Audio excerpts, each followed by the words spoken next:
ये कहानी आपकी जिंदगी की सारी परेशानियों को हल कर दी।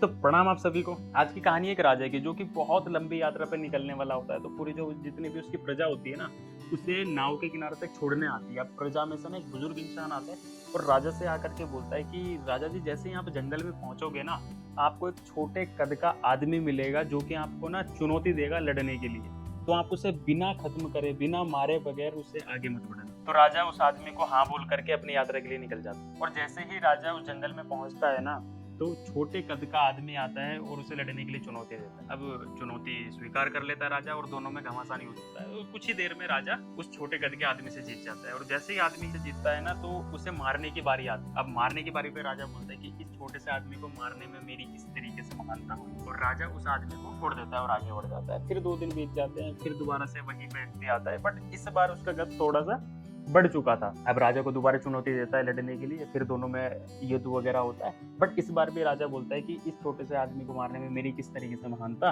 और आगे बढ़ जाता है। फिर बार बार ऐसा ही होता है, वो बार बार आता है आदमी, बट हर बार उसका कद बढ़ता जाता है, बढ़ता जाता है, बढ़ता जाता है। लास्ट में होता क्या है, वो व्यक्ति दोबारा आता है कुछ दिनों बाद, मगर इस बार उसका कद ना राजा के कद के बराबर था। अब दोनों में घमासान युद्ध होता है, बट इस बार भी लास्ट में अब राजा जीत जाता है। और फिर दोबारा से बोलता है कि यार, इसे मारने में मेरी किस तरीके से मार। फिर नेक्स्ट डे जैसे ही राजा के पास वो छोटा कद का व्यक्ति आता है ना, बट इस बार उसका कद इतना बड़ा हो चुका था, राजा से भी बहुत बड़ा। तो राजा इस बार थोड़ा सा डर जाता है कि यार, इसका कद तो बहुत ज्यादा बड़ा हो गया। बट फिर भी राजा तो महान था, उसने क्या किया, उस चुनौती को स्वीकार किया लड़ने की, और दोनों में घमासान युद्ध। और ये युद्ध इतना घमासान था ना कि जो राजा होता है ना, वो भी बहुत ज्यादा जख्मी हो जाता है, बहुत ज्यादा चोटिल हो जाता है। और बट लास्ट में हार तक करके राजा जीत जाता है। मगर इस बार राजा उस व्यक्ति को जिंदा नहीं छोड़ता है और उसे जान से मार देता है। तो वो राजा और कोई नहीं, हम सब हैं। हम भी ना एक लंबी यात्रा में निकल चुके हैं, जिसे हम अपनी लाइफ बोल सकते हैं। तो हमारी लाइफ में ना बहुत छोटी छोटी सी परेशानियां आती रहती हैं, जिन्हें ना हम टालम टोली करते रहते हैं कि कोई बात नहीं, कोई बात नहीं, कोई बात नहीं।